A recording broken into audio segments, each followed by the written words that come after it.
Jadi di tahun 2003, ada sepasang suami istri yang mau pulang kampung ke daerah Pemalang, Jawa Tengah, dari Jakarta. Mereka pulang kampung itu naik motor berdua, kayak konvoi gitu. Jadi si bapak ini nyetir motor sendiri, si ibu juga nyetir motor sendiri. Jadi di jok belakang mereka tuh kayak diikat bareng-bareng mereka gitu. Dulu kan perjalanan darat masih belum ada tol sepanjang Jawa gitu kan. Jadi kalau misalnya di perjalanan biasa darat itu, pasti banyak banget tuh rame, mobil, motor, bus lalu lalang. Dan mereka pulanglah jalan atas, mungkin biasa kalau disebut tuh jalur Pantura lah. Nah sengaja cerita, pas udah di daerah Jawa Tengah, tapi belum masuk si kampung ini ya. Satu keluarga ini ngalamin kecelakaan. Tapi lebih tepatnya, yang ngalamin kecelakaan si ibu ini, mungkin dia ngantuk atau gimana. Tiba-tiba motor yang dia kendarainya masuk ke jalur yang berlawanan, terus ditabrak sama bus. Jadi meninggal seketika di tempat itu si ibu ini, dan mukanya hancur. Di situ bener-bener shock banget orang-orang yang ngeliat, terutama si bapaknya, sampai akhirnya si mayat ibu ini dimakamin di kampungnya, karena jarak antara TKP sama kampung itu udah nggak gitu jauh, karena udah masuk Jawa Tengah. Nah katanya, dari beberapa minggu setelah kejadian itu, yang si ibu ini meninggal, jadi banyak banget kejadian mistis yang terjadi di sana. Jadi ada satu hari, bus antar kota itu ngelintasin jalur Pantura, dan bus ini tuh ngelewatin tempat kecelakaan si ibu, sekitar jam 2 pagi. Supirnya nggak tahu nih, kalau misalnya jalur yang dia lewatin beberapa minggu lalu ada kecelakaan, dia kan nggak tahu apa-apa. Jadi makanya si supir yang nyetir ini, nyetir biasa sambil ngerokok gitu.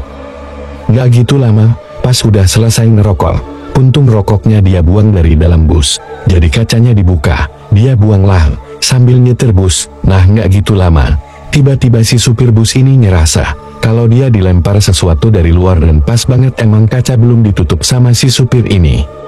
Kagetlah si supir ini kan, sampai nyari-nyari apa yang dilempar ke dalam busnya gitu, sampai-sampai si busnya pun nolen, kayak pengen kecelakaan, karena si supir itu udah nggak fokus nyetirnya. Pas dia ngeliat ke bawah, ngeliat ke kakinya itu, ternyata yang dilempar ke dia ini adalah putung rokok, dan itu putung rokok dia, karena merek rokoknya pun sama banget sama apa yang dia pakai biasanya. Di situ akhirnya si supir ini bingung, dan rada panik lah. Akhirnya dia tutup tuh kaca busnya, karena dia udah kayak rada takut gitu. Pas lagi nutup, ternyata kaca si busnya ini nggak bisa nutup rapat, karena ada yang ganjel. Dia nengok ke kiri, ke arah kacanya, dia bingung apa yang bikin ganjel. Dan pas dia nengok ke kanan ke arah kacanya, dia ngeliat jelas banget, ada rambut cewek panjang nyangkut di bus kacanya dia. Jadi makanya kaca itu nggak bisa ditutup. Jadi bener-bener kayak rambut ngejuntai masuk ke dalam gitu, dan itu ternyata sosok rambut itu yang punya adalah si ibu-ibu. Karena sosoknya yang dilihat si supir bus ini, mukanya hancur. Dari situ akhirnya si supir ini berhenti bentar, dan lanjut lagi perjalanan lahir. Karena pas ada kenek dan penumpang-penumpangnya, mereka pun kayak nggak ngerasa ada apa-apa, cuma si supir bus ini doang yang ngerasain. Itu kejadian pertama. Ada juga satu penumpang bus yang emang mengarah ke kampung ibu yang kecelakaan ini, dan dia ngeliat tiba-tiba ada penumpang aneh gitu ngawang di kursi belakang. Sebut aja nama si ibu yang ngeliat ini, Bu Rina. Jadi Bu Rina ini dari Jakarta ke Malang naik bus. Bus yang dinaikin Bu Rina ini emang gak gitu rame, sekitar ada 10 seat kosong di dalam bus ini. Salah satunya seat yang kosong itu yang paling belakang. Nah Bu Rina ngeliat di paling belakang, kursi paling belakang bus ini tuh kosong. Jadi sekitar jam 1-an malam, Bu Rina ini kebangun, karena dia dengar kayak ada suara bisik-bisik dari seat belakang dia. Bu Rina ini ditiga dari belakang. Pas kebangun, dia nengok ke belakang, ke arah suara itu berasal, dan pas dia nengok ke belakang, ternyata nggak ada apa-apa, kosong aja. Lanjut lagi lah dia tidur. Pas lagi lanjut tidur, Bu Rina denger kayak ada suara orang rintih kesakitan, suara cewek yang rintih. Jadi kan pertama dia denger ada kayak suara orang bisik-bisikan. Yang kedua kali dia denger itu suara rintihan, keganggulah Bu Rina karena keberisikan. Akhirnya dia bangun dan nengok ke arah belakang lagi, ke arah kursi belakang itu. Pas dia nengok ke belakang, dia ngeliat di seat belakang, yang tadi yang kosong itu sekarang gak kosong, sekarang ada yang ngisi.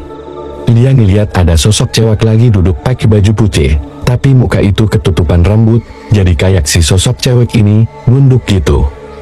Kagetlah Bu Rina ngelihatnya, karena dia tahu banget, dari awal dia duduk, sampai di jalanan itu pun, juga nggak ada orang yang duduk di belakang. Jadi dia sadar banget kalau misalnya, harusnya ini jok belakang kosong, kok tiba-tiba ada sosok cewek yang duduk. Buang mukalah Bu Rina. Raya nggak mau ambil pusing, nggak mau ngelihat ke belakang lagi. Dia nyoba tidur lagi walaupun sebenarnya dia nggak bisa. Bu Rina ini ngerasa kalau misalnya, di kursinya dia itu kayak ada yang nendang-nendang, sama orang yang duduk di belakang dia. Sekali, 2 kali kursi Bu Rina ditendang tuh. Tapi ya Bu Rina dim aja lah, sampai udah berkali-kali. Kursi yang Bu Rina ditendang, dia kesel nih. Bu Rina langsung bangun dari kursinya. Dan dia nengok, buat nenggur orang yang nendang-nendang kursi dia. Karena di belakang ada 1 orang kan, walaupun gak di belakang persis kursinya Bu Rina. Tapi pas dia nengok ke belakang, ternyata yang di belakang Bu Rina ini, dan yang nendang-nendang kursinya itu, bukan si orang yang dari awal duduk di belakang dia, tapi ternyata yang nendang-nendang kursi dia itu, sosok cewek baju putih, yang dia lihat duduk di belakang kursi itu. Iri pindah ke belakangnya dia, tapi sekarang Bu Rina bisa ngeliat dengan jelas banget, muka sosok cewek ini. Sosok cewek ini tuh, mukanya hancur bener-bener kayak hancur abis kecelakaan, dan si Bu Rina sama si cewek ini, papasan, karena Bu Rina berdiri, dan yang ke belakang, ya si sosok cewek ini lagi duduk, liatin Bu Rina jelas banget, langsung tua, Bu Rina bener-bener teriak kenceng banget. Dan dia bilanglah ke orang-orang, dia ngeliat ada sosok cewek, mukanya hancur, penumpang gelap, segala macem lah. Pas diceritain sama Bu Rina, si penumpang-penumpang ini kan terbangunlah, dan dia dengarkan apa yang diceritain sama Bu Rina. Orang-orang ini tuh, gak ada yang ngeliat satupun, sosok cewek, yang dilihat sama Bu Rina ini. Nah sebenarnya masih banyak banget kejadian-kejadian aneh yang terjadi, setelah si ibu meninggal.